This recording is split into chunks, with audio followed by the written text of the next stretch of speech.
I'm never gonna dance again. Guilty feet have got no rhythm. Hey, it's me, Bob. Welcome back to Hardest Part of the Ring. We're talking about NXT from November 18th. I didn't die.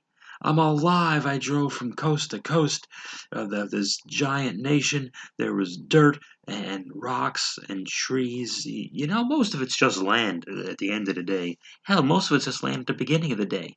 The damn thing is land at high noon. Doesn't matter what time of day it is. But you're listening to the Hardest Part of the Ring. I made it to San Diego, California. I'm staying with buddy Jesse in Ocean Beach, 92107. Try the fish tacos.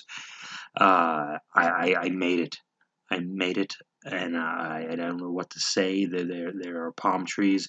There's an ocean, and there's a dirty hippie neighborhood next to the ocean, so it smells like ocean for 2 seconds, and then pee for the rest of it. But nevertheless, I am here, and I get to deliver a podcast to you in my buddy's apartment, so I don't have to be quite as quiet as the hotel one. That was probably rough to listen to. My voice is back, so let's do NXT. NXT, the Hulu edition. Hulu edition. So if there's things I missed, remember, Hulu didn't air them. Okay, they can't air everything. I don't even understand why. It doesn't matter. So we open the show with Hulk Hogan slamming Andre the Giant. We always do. I got a little Bill Burr-esque right there. Oh, Jesus. Sure, we all do. Okay, enough of that. Leon Ruff, he enters with the North American Championship that he won the previous week, where they did the gimmick where it falls around his pants because it's not a belt. And this is the new trend. WWE, they go in trends. Remember the everything was 2 out of 3 falls trend for like a week in 2019? How stupid that was? Well, this one's not quite as stupid, but it's on the list. We love to have an entrance and then go to a video package of what they did last week during the entrance. I think this is a COVID era thing, and as I'm talking out loud, I hope COVID era isn't used to describe a certain period of time, such as Attitude Era, PG Era, the Gratitude Era, where everyone's just thankful to be there and have a job. So I hope that goes away in due time, because I just think it's almost as bad as it might be worse than having a wrestler just start in the ring and they don't have an entrance, so we know they're not important. This is a tease. You should care about them. No, you shouldn't. But the package is about Leon Ruff, so I shouldn't be too rough on the thing. LOL. Oh, that's right. I laugh in Spanish sometimes. It makes me more cultured. Just like it's spelled. I don't want to embarrass the nation and give out a big American knee slapper. Not me. Like people who snap their fingers instead of clapping. That's the equivalent in laughter terms. Oh, that's funny. Do you think that's funny? I got a text. JOL, jawing my ass off. Okay, enough. Leon Ruff doesn't say a whole hell of a lot. Johnny Gargano interrupts. I don't think Leon Ruff said anything. Johnny Gargano interrupts, and he says, nobody likes this crap. And, oh man, geez, they have to stop letting the guys watch Raw right before the show. They have a match. They have a bit of a match. Leon Ruff won the record for the most overshot dive in a history of overshot dives. Johnny Gargano had to jump up with his hand and slap him on the chest in order to make any kind of contact. And Ruff lands on his non-existent ass. Not that I can throw stones, but I don't take bumps anymore, so... And Ruff gets up and celebrates. Yeah, like I just took him out. I'm like, oh, Jesus. Looking a little rough there, Leon. I'm going to keep doing that. Damian Priest is out once again, and he pulls the referee out. And in order to cost Gargano the match, he says, sorry, kid. And he punches Leon Ruff in the face. And Leon Ruff wins the match because he was the one who was attacked. By disqualification, the match gets 7 stars.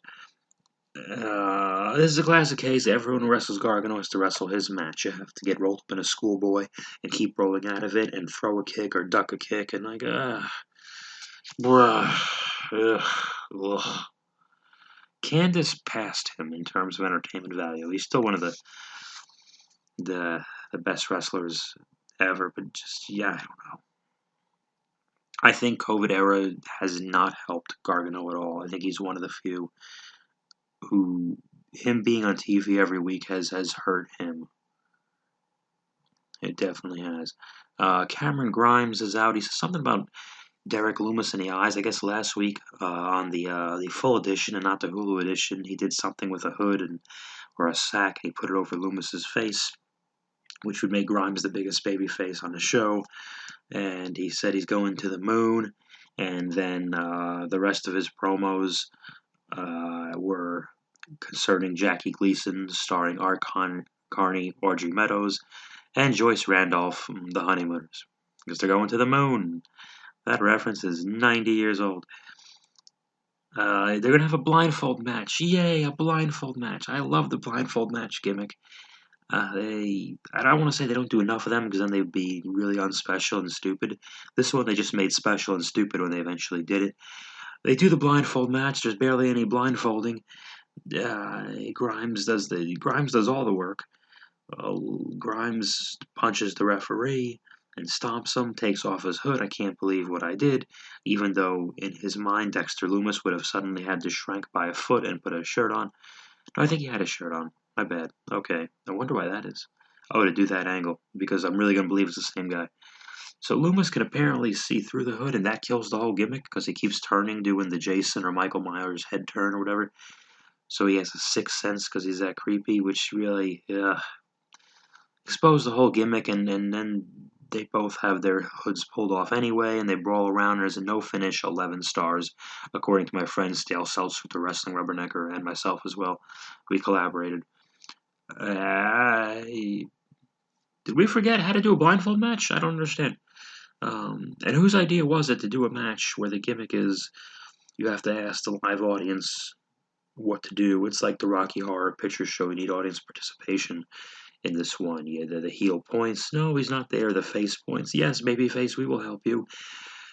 Who thought we should build up to a blindfold match, a match where we need the audience to make noise, to make it fun, where there's barely any audience there? I'd love to see how they'd screw up a lumberjack match. They would do it in a cage. The lumberjacks can't get out and can't get in, and the wrestlers can't get out to touch the lumberjacks anyway. Holy balls! So I don't know. They threw this away. They pissed away this opportunity, and I was bigger on Cameron Grimes, and I don't think the Loomis thing has helped him. It kind of forced him to be a new over-the-top level of goofy where I just can't take him seriously.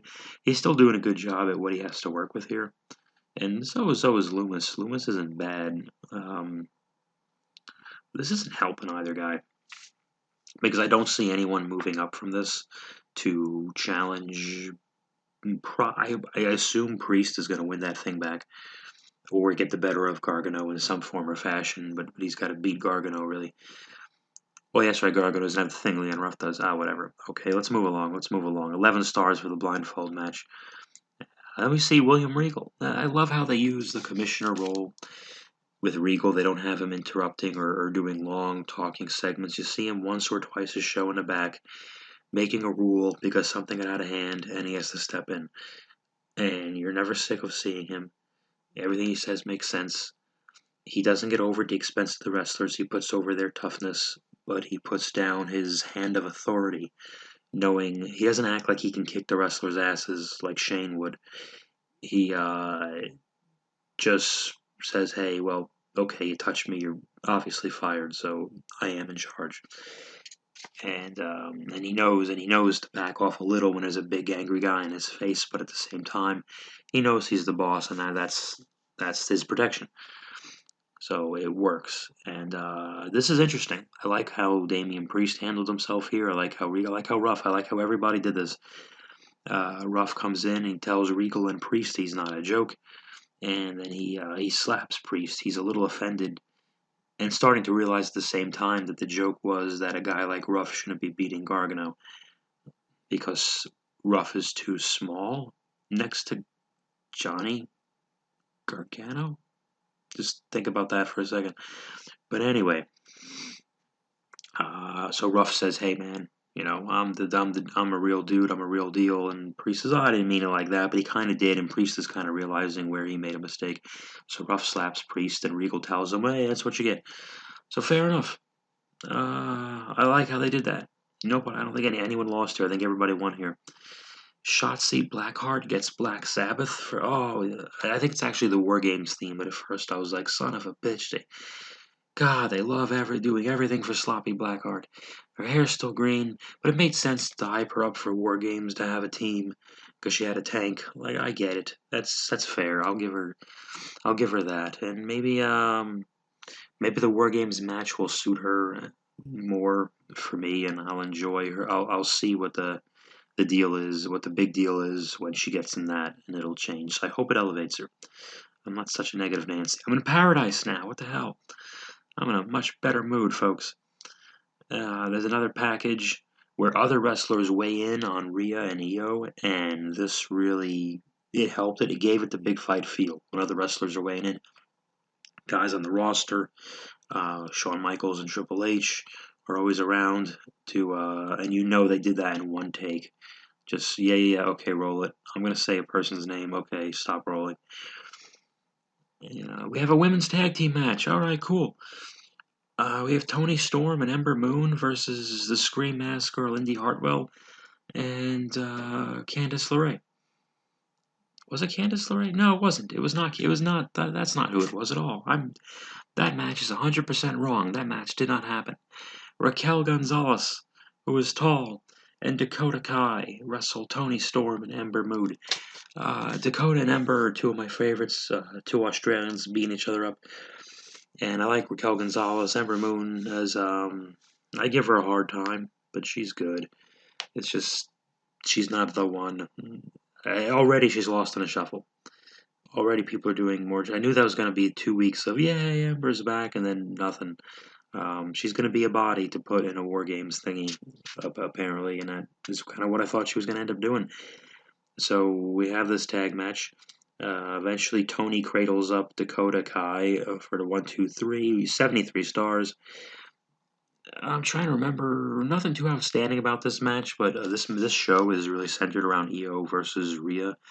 So we have one awesome 20-minute match where they throw a lot more at the wall, and I think the show works better that way than everybody doing everything they can in every match. This was great. I like the match. The heels jump to faces. So what do we have? What do you call it? Indy Hartwell and Candice LeRae show up, and there's some kind of unity. And Raquel Gonzalez does this weird boob slam to Ember and Toni, where she picks you up by your right boob, and it's like a big choke slam. So I'm not sure what Raquel. I think it's more devastating to get picked up by the boob because it's near the chest and it expels air from the lungs. So when you hit the middle of the ring, which is the softest part of the ring, it knocks the wind out of you more. So I think that's the theory behind the boob slam. And Candice had this great moment where the referee is telling her to get out of here, and she had that great Karen, I want to talk to the manager attitude of, I'm talking, excuse you. I'm talking right now. How dare you? Are you talking? Don't you talk to me though? It was great. It was little, but little things count. She made the most out of every second she was on TV, and I liked it. So, yay, Candice. The brand shows up. They're in a white Jeep. Io Shirai is stretching. Damian Priest enters, and for me, it's really funny when they announce him as from New York City, because no one who's ever lived in New York City says, "Oh yeah, I live in." If they talk to each other, they don't say, "I live in New York City." You live in Manhattan, you live in Queens, you live in Brooklyn. You know, even when you say other people, no one says city. If they talk to each other, if you talk to someone from, you go to Chicago, where do you live? I live in New York. You talk to LA, I live in New York. No one lives. I live in New York City. No one. People who put the word city in there usually live in the burbs in like Westchester up above, because they need to say city. But I think for the rest of the country and the world, I guess it does make sense to say New York City. You just say New York, New York. No, you want to say okay, whatever. That doesn't matter. But anyway, Johnny Gargano attacks him during the entrance, which makes a lot of sense. And then Leon Ruff shows up, and he inadvertently kicks Priest at first, but then he deliberately goes after Priest, and they're setting up a three-way, clearly. Rhea Ripley does some pull-ups. Oh, that was a non-contest. I'm not going to give it any stars, but I'm going to give it a thumbs up. I guess, for set up the three-way. And then William Regal and Leon Ruff are back, and we're still hammering home that we're going to do some kind of three-way at War Games almost definitely, just to get everybody on the show. And nothing much. He said, I want to wrestle. Ruff said, I want to fight both of them. He didn't say a three-way. Maybe it'll be a handicap. Maybe they'll both fight Leon Ruff. I certainly hope not. Here we go. Women's Championship match. This match, when it ended, it was weird because it made me. Oh yeah, we're doing the Finn Balor thing. I think I'll talk about that later. Rhea Ripley enters first. This is so small but so important. Rhea Ripley is clearly the favorite going into this match. I believed 100% Rhea Ripley is clearly winning it back. That Io Shirai was kind of holding it for Rhea for the time being until they got around to it. And Rhea was just slaying dragons in the meantime, like Raquel Gonzalez, and beating up the Robert Stone guys. I'm glad that's over. And that was all. And Io was just keeping it warm for her. And if you, by this point, the time you hear this, that clearly did not happen. So it was a surprise, but Rhea was the favorite going into this match. I think most people thought Io drops it, especially when they made such a big deal out of it in prior weeks. Especially when they promote something that's 2 weeks away, it's like going to be a bigger deal. And Rhea needed to enter first so that Io, the champion, enters second and looks more like the champion against Rhea.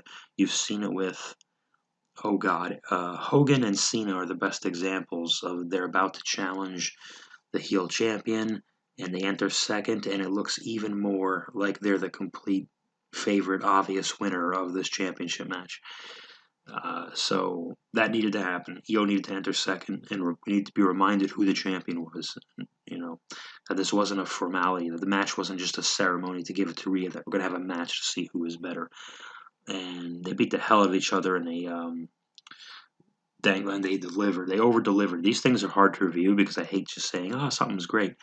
I like saying something's great because it's positive and it feels good inside, but it's also not very interesting listening for me to go, that was great.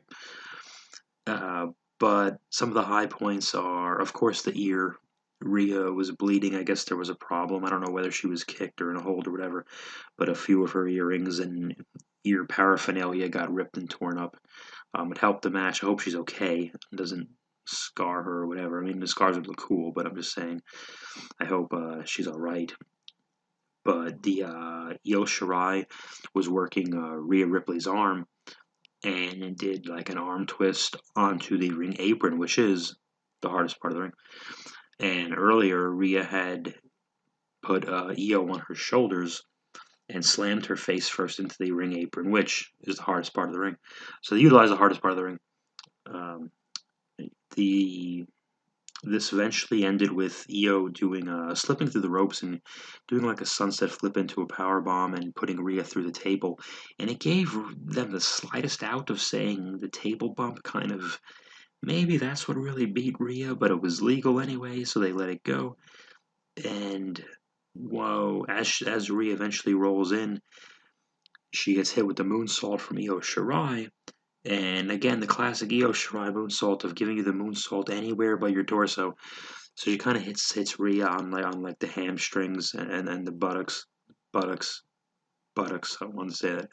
So she kind of like moonsaults her legs, but regarded and when she won the thing and from Charlotte and Rhea in the three-way, she moonsaulted Ripley's head. So that's the key to the Io Shirai moonsault. Don't hit them anywhere in the torso. But nevertheless. So there's your 1, 2, 3, and Io Shirai sold this perfectly. She sold it as if she was damn near dead. When she made the cover, she hooked both legs, one with her arm and one with her leg, and made sure that she had to do a table bump, her finish, and a complete super cinched up pin, and then she sold it dead after the 3 count, putting over that it took damn near killing herself to beat Rhea, which was the best she could possibly do for Rhea Ripley. So if you're really mad that Rhea Ripley lost this match, don't be. Well, I mean, a lot of us thought she was going to win, but you can lose in defeat, and it was a surprise. And I kind of think Rhea maybe lost one too many big ones after this one. But right after she lost, the first thought that came to my head was, I could see Rhea winning the Rumble. I'm just saying. Get the win back because they can't stop talking about that Mania loss, and Charlotte can show up any day or not show up any day. So who knows? I think it would be a great nod if they don't want to redo Charlotte and Rhea, just have Rhea predictably beat her back next WrestleMania. I would love it if Charlotte was a huge deal and surprise Rumble entrant, and it looked like Charlotte was going to win the Rumble again, and Rhea was the one to take her out of that Rumble. And I think that would actually be enough. They'd do a match anyway just to fill TV time, but they wouldn't necessarily have to do it at Mania if that's not the plan. This was bizarre. I liked I didn't mind the handshake and hugging. It's a babyface match, so it's so hard, and it was really hard for both of like neither none no one really did a comeback and no one really got heat. It was more of a take turns beating the shit out of each other. And the only reason it worked is because they're both good and they're both convincingly looking like they're trying to win a match. And it worked because Rhea sold. Maybe Rhea sold because she had part of her ear ripped off, but Rhea's good. Rhea's great. So Rhea selling is what made this face match great. I think it was probably roughly 15 minutes. I thought it was going to be longer because I kept looking at the time and I forgot that Finn Balor to do his thing. But this was great. This is the match where once on a show, everyone has to throw everything they can at the table is to make it more of a main event instead of 3 matches where everyone just goes bananas. It's just a long car crash. This was everything meant something. It's a match I'll remember later as a fan. So I was big on this 900 stars this match gets. But Finn Balor comes out, and then we do this bizarre thing where he's not really disrespecting the women, but he's kind of coming out during EO's entrance. I don't know whose call that was. But anyway, he only says like one line, like "I'm a badass" or something, and "I'm Irish and my jaw hurts" or so. And but he said congratulations to Io Shirai, and he's still been doing great at walking this fine line where you can't tell if he's sarcastic or not. But I think it was meant to be. I think it was meant to be earnest. I think so. Uh, anyway, the brand interrupts him like, "Oh, this is getting good," and put notes down. I don't need to read that anymore. Who cares? So Pat McAfee says his Pat McAfee stuff, and he does his dead thing, and the dead the Fandango song, and I'm like, okay, he was good here again. This is the second week in a row where Pat, I like him better. I get it.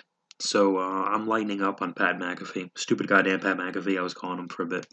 Now only Braun Strowman gets the stupid goddamn Braun Strowman nickname. So the brand threatens Finn pretty much. Hi, I've been running the place. No, you don't run the place because the cat was away or something. Okie dokie, and of course, Undisputed return. This was cool because they've been off TV for a month. Say, hey, when we remember these characters, we can miss them, and it's cool when they come back, or even for after a short while. And this is an obvious setup 4-on-4 for men's war games. So I think the answer is no. Finn's not wrestling again. I think that's the short answer. I have no idea what Io and Rhea would do at war games, but that's besides the point. So who knows? But so this was obviously like, hey, we need to give you something here. Michael Cole. Michael Cole kicked the shit out of Adam Cole. Got a great kick on Pat McAfee on the outside. Cole is so goddamn good. I was happy to see the Undisputed. They look like tough guys. They look like a bunch of they are supposed to be jocks and frat boys ish, but they look like tough dudes here. I like that they didn't have Pat McAfee competitively brawl with any of the wrestlers for too long because we are in a dangerous territory of him being a wrestler, and he will be in the match, but obviously it's the thing where the leader goes in last and etc. etc. It'll be more of a spot fest than it's not like him being in, and the whole match is a spot fest anyway. But so I'm excited for War Games. So this show did a great job because now there's a War Games pay per view. It's still like 3-ish whatever weeks away, which is good, and I'm excited about it, and I have time to get more excited about it. So I'm happy. I'm very happy with the show. We go off the air with the brawl. Only 2 apron bumps. They were both in the same match, which is the hardest part of the ring. So I'm going to talk to you guys next Tuesday or Wednesday, right before Thanksgiving, which is the hardest holiday of the ring. It didn't make any sense. About next week's Raw. I'm imagining the Raw will have, if we know our Vince, there'll be some kind of traditional there'll be a food fight with a bunch of guys we're not using and something. So let's see if that really happens. Okay, tip the veal and try the waitress. I will talk to you next week. Thanks once again for joining me on the hardest part of the ring.